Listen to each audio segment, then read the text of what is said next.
J'aimerais vous parler aujourd'hui de la transmission de la foi dans nos familles. En fêtant Saint Marc l'évangéliste, nous nous rappelons que c'est grâce à son évangile, grâce à la transmission de son évangile, que nous croyons aujourd'hui à la bonne nouvelle de Jésus-Christ.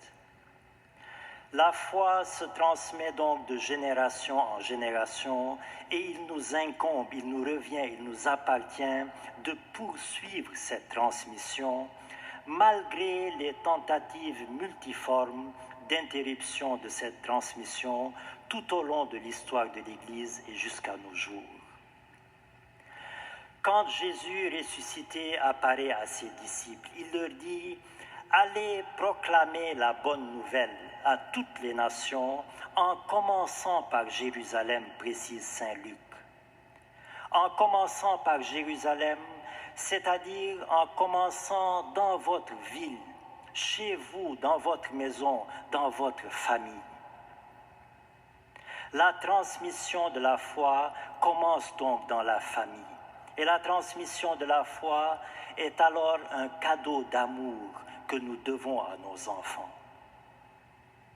Mais transmettre la foi aux enfants ne consiste pas seulement pour les parents à leur apprendre la foi en les inscrivant à la catéchèse, ce qui est très bien et même nécessaire, mais pas suffisant.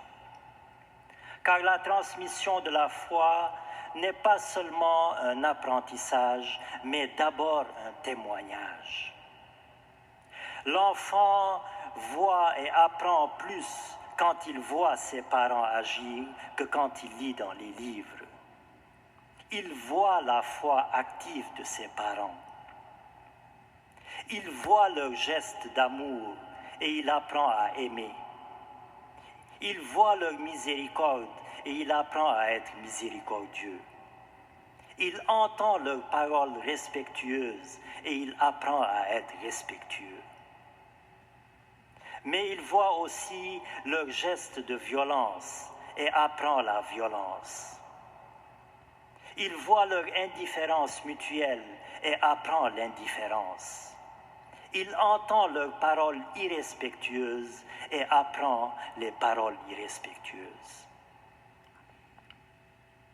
La véritable transmission de la foi aux enfants consiste donc pour les parents non seulement à leur parler à leurs enfants de l'amour de Jésus-Christ et des grandes vertus chrétiennes, mais surtout à les vivre eux-mêmes devant leurs enfants.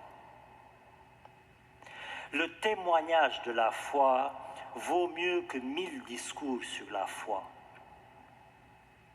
Il vaut mieux vivre la miséricorde que d'en connaître la définition.